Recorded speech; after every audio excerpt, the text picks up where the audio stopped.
Welcome to my daily HR metrics series by Nicolas Behbahani. Organizations spend millions building diverse 50-50 entry-level pipelines. Yet, when we look at the executive suite, that balance collapses. What happens in the middle? New data proves it isn't the lack of ambition or a gap in skills, it's an invisible operational barrier. Welcome back to the Daily HR Metrics. Today we are analyzing brand new June 2026 research from the London School of Economics. LSE, the data targets the exact bottleneck where female talent stops advancing up the academic and corporate ladder. The primary driver of this stagnation isn't workplace performance, it's the unequal distribution of childcare and domestic responsibilities. To quantify how much this invisible labor is costing your leadership pipeline, we are introducing the Leadership Care Penalty, LCP. The LSE research highlights a critical job search and advancement challenge, mid-career talent. When evaluating why the numbers of women plummet at the top of the ladder, the data points directly the collision of peak career building years with peak caregiving years, because senior roles traditionally lack structural flexibility.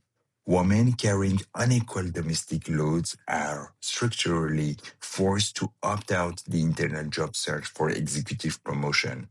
We are not filtering for the best leaders. We are filtering for the people with the least caregiving friction.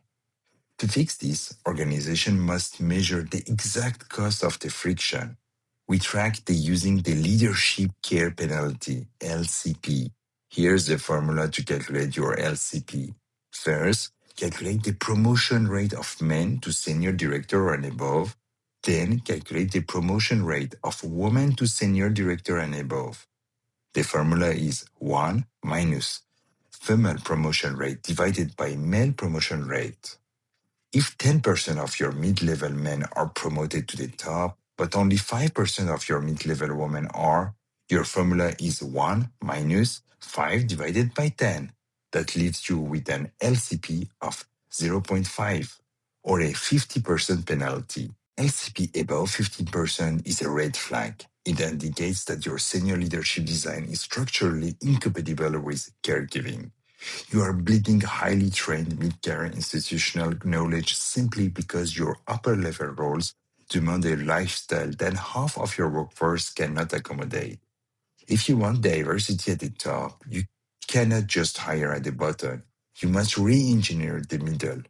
Measure your penalty, audit your senior role flexibility, and plug the leak. See you tomorrow for another new HR Metrics. For your daily dose of learning in people analytics, make sure to like and follow my YouTube and LinkedIn page at Nicolas Behbahani.